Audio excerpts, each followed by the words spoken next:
सोचो, एक विशाल साम्राज्य पूरे हिंदुस्तान में फैला हुआ।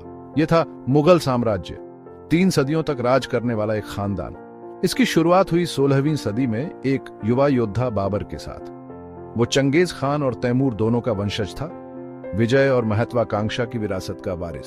1526 में पानीपत की पहली लड़ाई में बाबर की जीत ने मुगल युग की शुरुआत की। मुगल साम्राज्य का प्रभाव उसकी सैन्य शक्ति से कहीं आगे तक फैला था। यह संस्कृतियों का संगम बन गया, फारसी, तुर्की और भारतीय परंपराओं से बुनी एक जीवंत तस्वीर। प्रभावों का यह मेल कला, वास्तुकला, भाषा और भोजन पर एक अमिट छाप छोड़ेगा।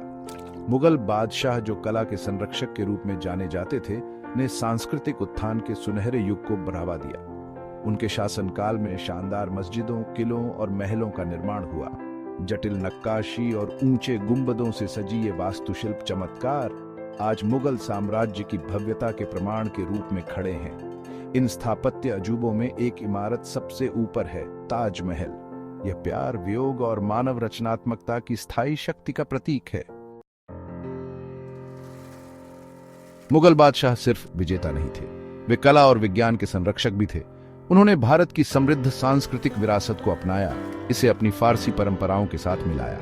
इस मेल ने एक अनोखे और जीवंत सांस्कृतिक परिदृश्य को जन्म दिया। मुगल कारखाने अपनी उत्कृष्ट लघु चित्रों के लिए प्रसिद्ध हो गए। कला के ये जटिल काम, जो अक्सर दरबारी दृश्यों या ऐतिहासिक घटनाओं को दर्शाते हैं, अपने जीवंत रंगों और विस्तार पर ध्यान देने के लिए जाने जाते थे। मुगल बादशाह भी खगोलविदों के शौकीन थे। वे वेधशालाओं के निर्माण का काम सौंपते और प्रसिद्ध विद्वानों के काम का समर्थन करते थे। मुगल शासन में साहित्य फला फूला। बादशाह अकबर ने हजारों पांडुलिपियों वाला एक पुस्तकालय स्थापित किया।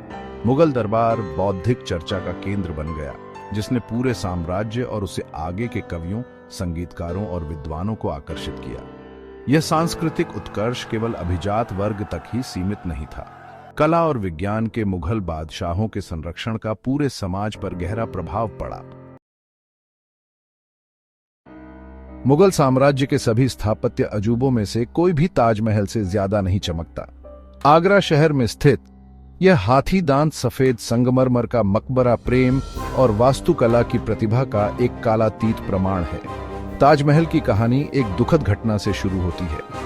बादशाह शाहजहां की प्यारी बेगम मुमताज महल का 1631 में बच्चे के जन्म के दौरान निधन हो गया। टूटे हुए दिल से शाहजहां ने एक ऐसा मकबरा बनाने की कसम खाई जो उसकी प्रेमिका की याद के योग्य हो। उन्होंने इस परियोजना में अपना दिल और साम्राज्य का धन लगा दिया। देश भर से बेहतरीन वास्तुकारों, कारीगरों और शिल्पकारों को बुलाया।